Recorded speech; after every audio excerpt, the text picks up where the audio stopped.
Hello friends, welcome back to my channel ensure GK. और यहाँ पर हम पढ़ने वाले हैं भारत के भूगोल से, यानी कि भारत क्या विश्व का जो भूगोल है, भूगोल से संबंधित हम क्वेश्चन देखेंगे, है ना। 40 प्लस हमारे यहाँ पर क्वेश्चन है, 40-45। तो उम्मीद है आपको एक वीडियो ज़रूर पसंद आएगी। अगर पसंद आती है तो प्लीज़ लाइक सब्सक्राइब ज़रूर कर लिया करो भाई। इतना क्या है कि इतना नहीं होना चाहिए हमें, इतना कि हम अपने बारे में ही सोचें केवल। तो प्लीज़ कम से कम आप देखते हो तो सब्सक्राइब ज़रूर कर लिया करो चैनल को, ठीक है। तो सभी भाई बहनों को सब्सक्राइब कर लेना है चैनल को। तो चलते हैं हम अपने फर्स्ट क्वेश्चन की तरफ। बड़ी ही मेहनत लगती है भाई एक वीडियो बनाने में, तो प्लीज़ सब्सक्राइब ज़रूर कर लेना, ठीक है। पृथ्वी की परपटी बनाने वाले खनिज पदार्थ के किसी भी प्राकृतिक पिंड को क्या कहा जाता है? पृथ्वी की परपटी बनाने वाले खनिज पदार्थ के किसी भी प्राकृतिक पिंड को क्या कहते हैं? सेल, जीवाश्म, कचरा या फिर पत्थर। तो पहले का हमारा राइट आंसर हो जाएगा सेल। सेल बोलते हैं चट्टान, ठीक है। सेल किसे बोलते हैं? चट्टानों को बोलते हैं। तो चट्टान कहा जाता है या सेल कहा जाता है। पृथ्वी के द्रव पदार्थों के घनीभूत हो जाने से बनी चट्टानों को क्या कहा जाता है? पृथ्वी के जो द्रव पदार्थ हैं उनके घनीभूत हो जाने से बनी चट्टानों को कौन से चट्टान कहा जाता है? आग्नेय, अवसादी, रूपांतरित या इनमें से कोई नहीं। तो राइट आंसर हमारा हो जाएगा आग्नेय, ठीक है। पृथ्वी के जो द्रव पदार्थ हैं उनके घनीभूत हो जाने से जो चट्टानें बनती हैं वो आग्नेय कहलाती हैं। नेक्स्ट है, निम्नलिखित में से किसे प्राथमिक चट्टानों की श्रेणी में रखा जाता है? प्राथमिक चट्टानों की श्रेणी में किसे रखा जाता है? तो तीसरे का हमारा राइट आंसर क्या होगा? आग्नेय चट्टानें, ठीक है। आग्नेय चट्टानें हमारा आंसर सही हो जाएगा।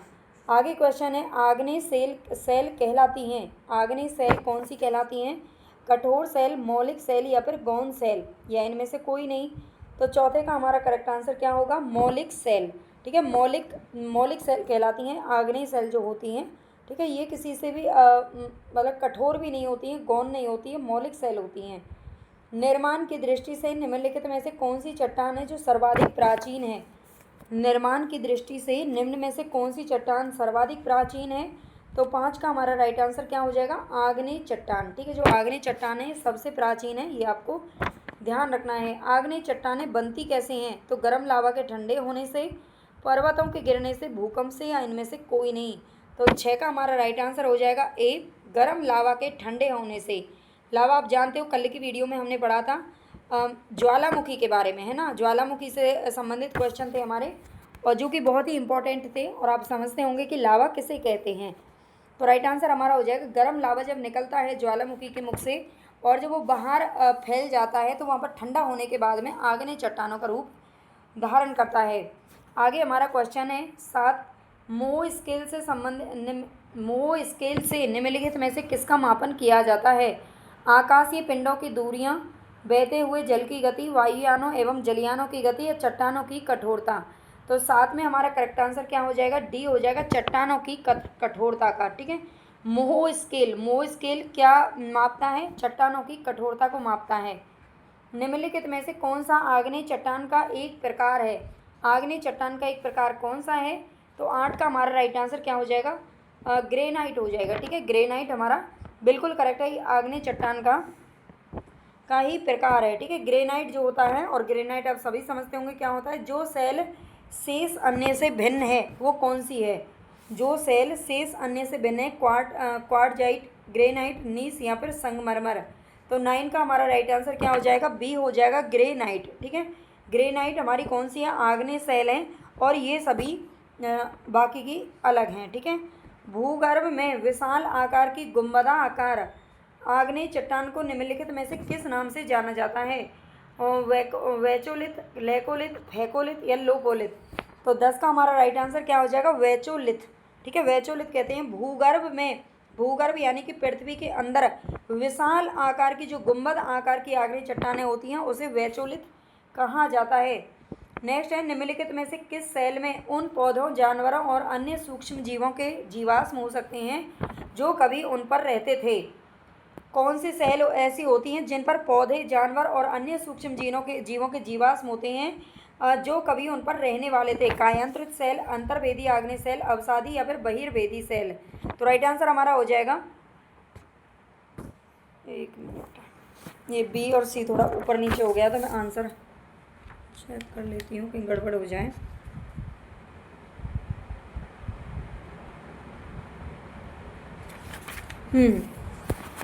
इसमें राइट आंसर हमारा हो जाएगा अवसादी सेल। ठीक है, अवसादी सेल हो जाएगा, ये आपको ध्यान रखना है।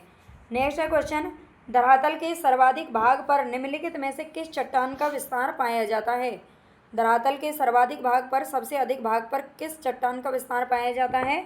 तो 12 में हमारा राइट आंसर क्या हो जाएगा? कायांतरित चट्टानों का। ठीक है, जो कायांतरित चट्टान है इनका विस्तार है जो सबसे अधिक है धरातल पर। भूपृष्ठ का कितना प्रतिशत भाग अवसादी सेलों से ढका हुआ है? अवसादी सेल कितने भाग पर हैं? तो राइट आंसर हमारा यहाँ पर कौन सा हो जाएगा? ए हो जाएगा, 75%। ठीक है, 75% भाग ऐसा है जहाँ पर केवल और केवल अवसादी सेल रहती हैं। ठीक है, अवसादी सेल है, ये ध्यान रखना। आगे है, भूपृष्ठ की बनावट में अवसादी सेलों का योगदान कितना है? भूपृष्ठ की बनावट में अवसादी सेलों का योगदान बताना है। तो राइट आंसर हमारा हो जाएगा यहाँ पर 5%। ठीक है, केवल 5% है भूपृष्ठ की बनावट में। आगे यहाँ पर निम्नलिखित में से कौन सी चट्टान है जो जैविक चट्टानों के अंतर्गत आती हैं? जैविक चट्टानों के अंतर्गत कौन सी चट्टान आती है? क्वार्टजाइट, संगमरमर, कोयला या फिर ग्रेनाइट? तो 15 का राइट आंसर हमारा हो जाएगा सी कोयला। ठीक है, कोयला हो जाएगा जो जैविक चट्टानों के अंतर्गत आती हैं। आगे, कोयला किस चट्टान में पाया जाता है? कौन सी चट्टानें होती हैं जिनमें कोयला पाया जाता है? परिवर्तित चट्टान, परतदार चट्टान, अजैव या फिर आग्नेय चट्टान? तो 16 में हमारा राइट आंसर क्या हो जाएगा? परतदार चट्टान। ठीक है, जो परतदार चट्टानें हैं इनमें ही कोयला पाया जाता है।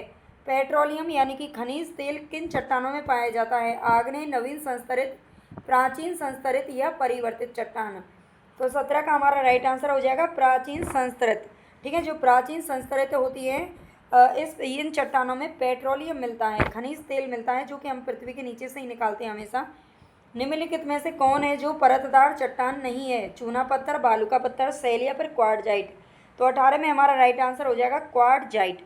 ठीक है, ये परतदार चट्टानों में नहीं है। निम्नलिखित में से कौन है जो परतदार चट्टान नहीं है? इनमें से भी परतदार चट्टान का कौन सी नहीं है वो बताना है। जिप्सम, कांग्लोमरेट, डोलोमाइट या फिर सिलेट है?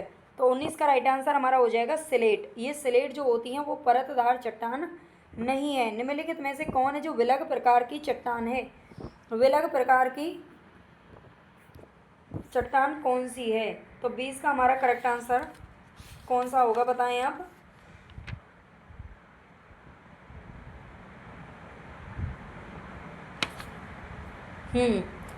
विलग प्रकार की चट्टान है, तो राइट आंसर हमारा 20 में कौन सा हो जाएगा? सी हो जाएगा, संगमरमर। ठीक है, विलग ही है, ये अलग सोच रही थी मैं, कहीं अलग तो नहीं है, विलग ही दे रखा है। पृथ्वी के आंतरिक भाग में किस चट्टान का निर्माण अधिक ऊष्मा और दबाव से बना हुआ है? पृथ्वी का जो आंतरिक भाग है उसमें किस चट्टान का निर्माण अधिक ऊष्मा और दबाव से होता है? आग्नेय, अवसादी, कायांतरित या ज्वालामुखी चट्टान? तो 21 में हमारा राइट आंसर हो जाएगा कायांतरित चट्टान। ठीक है, इनका निर्माण अधिक ऊष्मा और दबाव से होता है। बलुआ पत्थर परिवर्तित होता है, बलुआ पत्थर कैसे परिवर्तित होता है? नीस में, सिस्ट में, क्वार्टजाइट या ग्रेफाइट में? तो 22 में हमारा राइट आंसर क्या हो जाएगा? क्वार्टजाइट में। ठीक है, बलुआ पत्थर परिवर्तित किस में होता है? क्वार्टजाइट में होता है। चूना पत्थर जिसे लाइमस्टोन के नाम से जानते हैं, इसका कायांतरित रूप क्या होता है?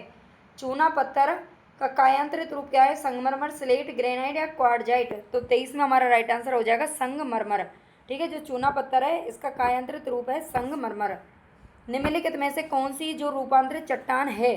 रूपांतरित चट्टान इनमें से कौन सी है? तो राइट आंसर हमारा 24 का कौन सा हो जाएगा? नीस।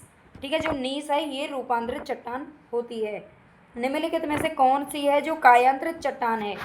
ग्रेनाइट, सेल, संगमरमर या बेसाल्ट? तो राइट आंसर हमारा यहाँ पर हो जाएगा संगमरमर। ठीक है, ये कायांतरित चट्टान है।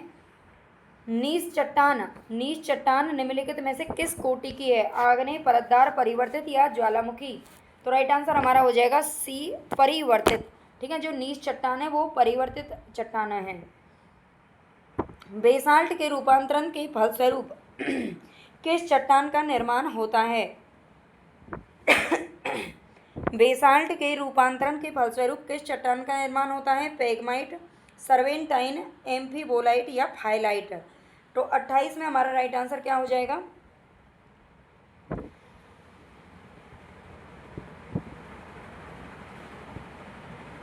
एक सेकंड में इसको थोड़ा सा 29 सी हमारा सही हो जाएगा एम्फीबोलाइट। ठीक है, बेसाल्ट के रूपांतरण के फलस्वरूप किस चट्टान का निर्माण होता है? तो एम्फीबोलाइट का होता है। निम्नलिखित में से कौन सा है जो रूपांतरित चट्टान नहीं है? कौन सी रूपांतरित चट्टान नहीं है? स्लेट, सिस्ट, डायोराइट या फाइलाइट। तो इसमें हमारा राइट आंसर कौन सा हो जाएगा? सी डायोराइट। ठीक है, जो डायोराइट है ये रूपांतरित चट्टानों में शामिल नहीं है, बाकी स्लेट, सिस्ट और फाइलाइट है। निम्नलिखित में से कौन सा कारण है जो चट्टानों के रूपांतरण के लिए उत्तरदायी नहीं है? चट्टानों के रूपांतरण के लिए उत्तरदायी कौन सा कारण नहीं है? अपरदन, ताप, दबाव या फिर गुलन। तो 30 का हमारा राइट आंसर क्या हो जाएगा? अपरदन हो जाएगा। ठीक है, मृदा अपरदन जो होता है ये चट्टानों के रूपांतरण के लिए उत्तरदायी नहीं है, बाकी सभी हैं, ये ध्यान रखना। आगे हमारा क्वेश्चन है अवसादी सेलों का दूसरा नाम क्या है? अवसादी सेलों का दूसरा नाम आपको बताना है। तो राइट आंसर हमारा हो जाएगा स्थिर सेल। ठीक है, स्थिर सेल होती है, ये ध्यान रखना है। आगे है निम्नलिखित में से कौन सी रूपांतरित चट्टान है? ग्रेनाइट, सेल, डाइक या फिर स्लेट। तो राइट आंसर हमारा हो जाएगा ए ग्रेनाइट। ठीक है, ग्रेनाइट हमारा बिल्कुल सही। एक सेकेंड, इसमें डी आंसर सही होगा हमारा, है ना? एक सेकंड भाई, इसमें डी ऑप्शन सही हो जाएगा, स्लेट। ये रूपांतरित चट्टानें हैं। ठीक है, ये रूपांतरित चट्टानें हैं, ध्यान रखना। आगे है स्लेट और संगमरमर हैं। स्लेट और संगमरमर क्या है? तो राइट आंसर हमारा हो जाएगा सी कायांतरित चट्टानें। ठीक है, जो स्लेट और संगमरमर हैं ये कायांतरित चट्टान है। आगे नेक्स्ट हमारा क्वेश्चन है निम्न में से आग्नेय चट्टान कौन कौन सी हैं? मतलब कौन सी आग्नेय चट्टान का रूप है?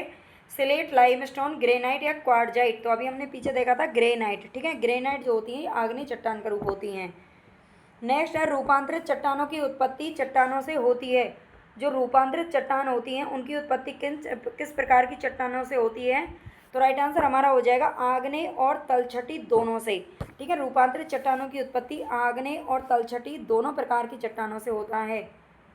निम्नलिखित में से कौन सी है जो कायांतरित सेल है? संगमरमर, चूनास, ग्रेनाइट या फिर कोयला।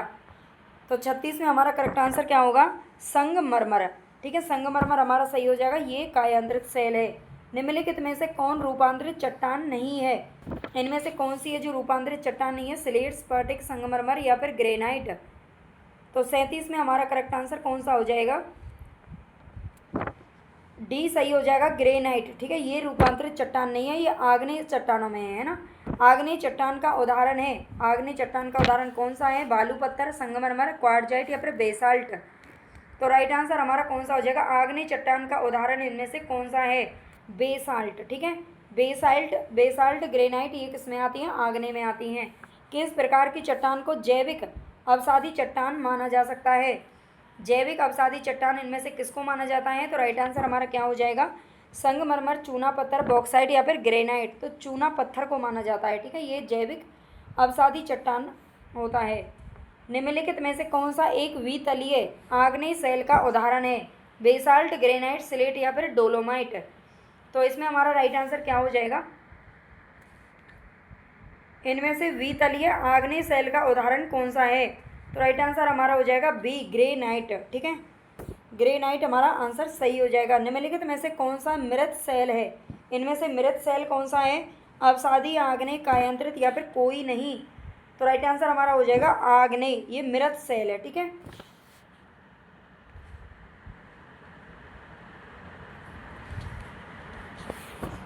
आगे हमारा क्वेश्चन है नेक्स्ट, क्वार्टजाइट निम्नलिखित में से किसका कायांतरण है? क्वार्टजाइट निम्नलिखित में से किसका कायांतरण है? चूना पत्थर, द्वितलीय सेल, बलुआ पत्थर या फिर सेल। तो राइट आंसर हमारा क्या हो जाएगा यहाँ पर?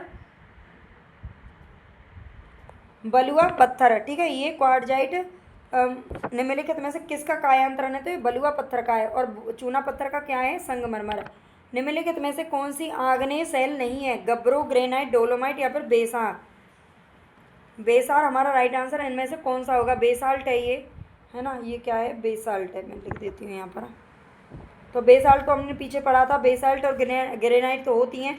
दो ही आपके सामने बचे हैं, गैब्रो और डोलोमाइट। इनमें से कौन सी है जो आग्नेय सेल नहीं है? तो राइट आंसर हमारा हो जाएगा डोलोमाइट। ठीक है, डोलोमाइट नहीं है। और हमने पीछे पढ़ी भी थी ये क्या है। ग्रेनाइट किस प्रकार का सेल है, ग्रेनाइट किस प्रकार की चट्टान है, तो राइट आंसर हमारा ग्रेनाइट की बात कर रहा है। बहिर्वेदी आग्नेय सेल है ना, देखो आग्नेय सेल तो है, ये अभी हमने पढ़ लिया। अंतर्वेदी और बहिर्वेदी दो प्रकार का दे रखा है, तो राइट आंसर हमारा कौन सा हो जाएगा, ग्रेनाइट किस प्रकार का सेल है, ग्रेनाइट पूछ रहा है ना, तो राइट आंसर हमारा हो जाएगा डी, अंतर्भेदी आग्नेय सेल। ठीक है, ये अंतर्भेदी आग्नेय सेल होता है, ना कि बहिर्वेदी, इसको याद रखना बस। निम्नलिखित में से कौन सी चट्टान है जो मैग्मा के ठंडा होने और उनके क्रिस्टलीकरण के कारण बनती है, कौन सी चट्टान है जो मैग्मा के ठंडा होने और उनके क्रिस्टलीकरण के कारण बनती है, सीप, चाक, ग्रेनाइट या फिर कोयला। तो राइट आंसर हमारा यहाँ पर कौन सा हो जाएगा, सी हो जाएगा, ग्रेनाइट। ठीक है, ग्रेनाइट हमारा सही हो जाएगा।